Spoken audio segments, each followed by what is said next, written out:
Good morning. Sunday the 19th of November 2023, and here we are in the woods, and our temperature's in double digits.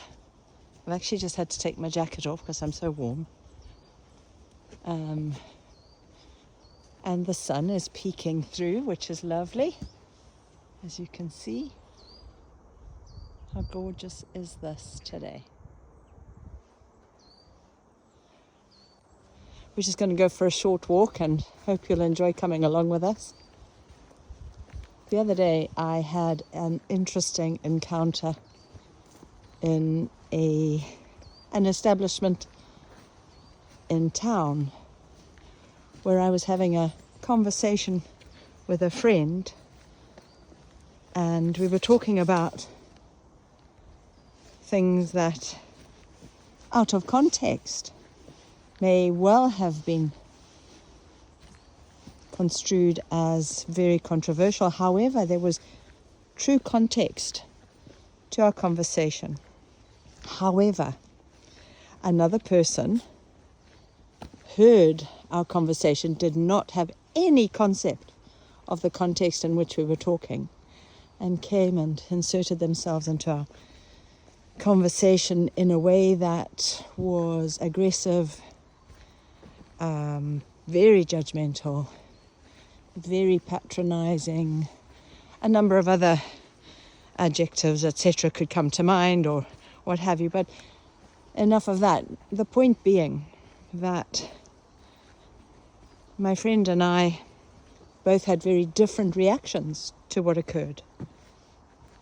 And I became very aware of how I have become even more aware of how easily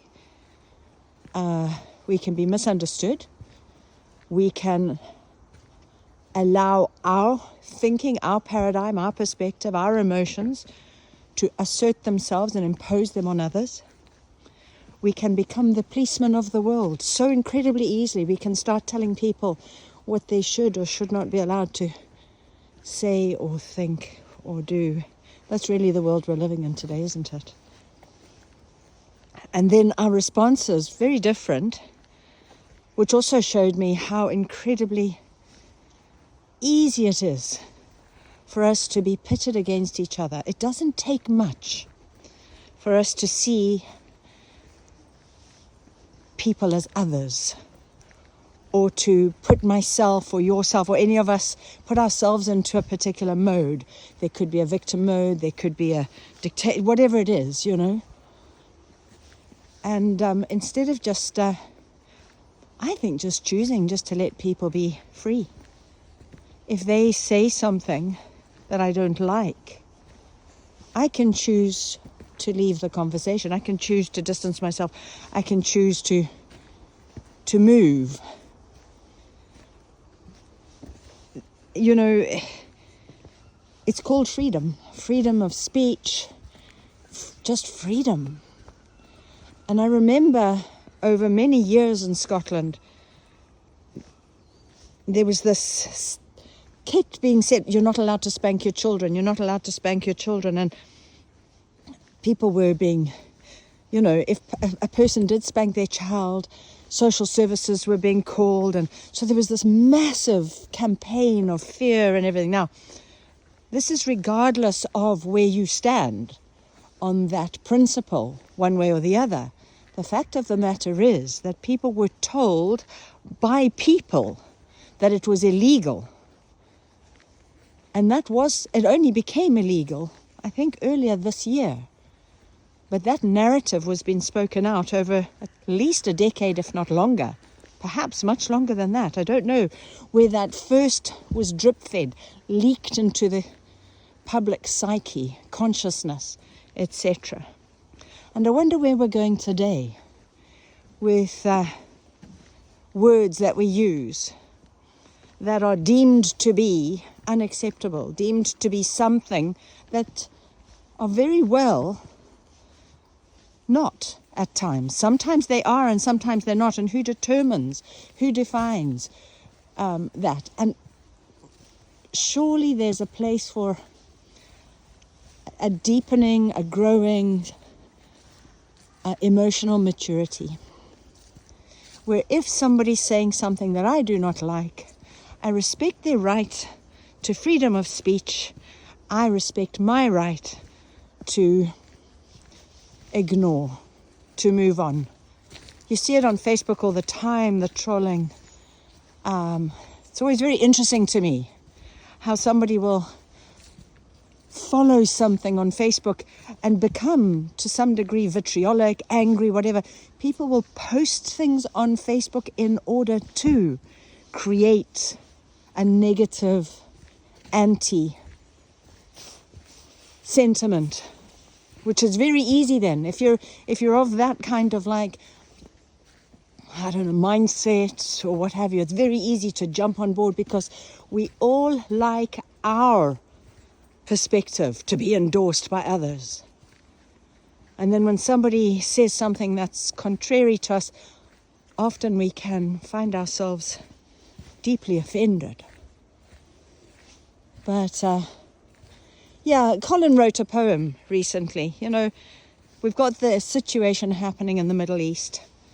Now, if you've ever followed us on walks before, or me, you know that we don't watch live news or anything, so we really don't know what's happening right now. But there was a time when you couldn't ignore the fact that what was happening is happening, or what is happening is happening. And who we were 5, 10, 15, 20 years ago, it's very different to who we are now. And so our viewpoints, our paradigms, our opinions, they've all changed. But we've come to agree, totally and utterly agree, that war is wrong. No matter what, war is wrong. The pitting against each other of human beings by powers way, way above that are so invisible and distant we have no idea. We just know that somebody's profiting, but it's not us on the ground. It's so easy to pit people against each other if they have different religions, beliefs, paradigms. These things have been fueled for centuries. So, Colin wrote a poem. It's politically incorrect. It's a little explicit. But he's going to read it for you now. Good morning. Poetry's the way I get things off my chest.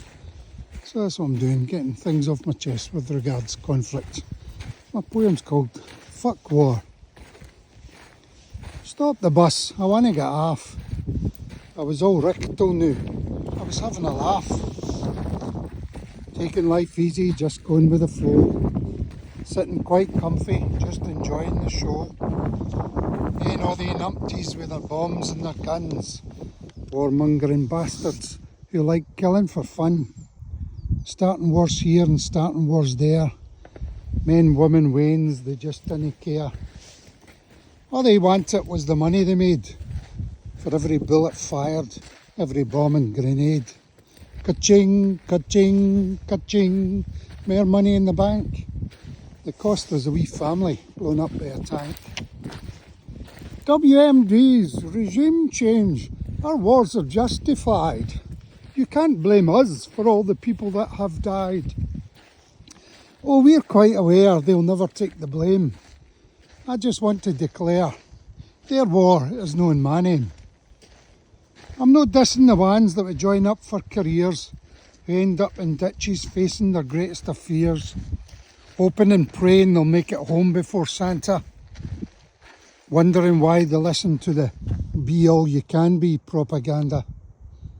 Back on Kajamon, the marching women demand, their voices rising up to be heard in many a war-torn land. I'm penning these words, I don't think I've taken it too far. I just wanted to speak up and say, fuck war, give peace a chance.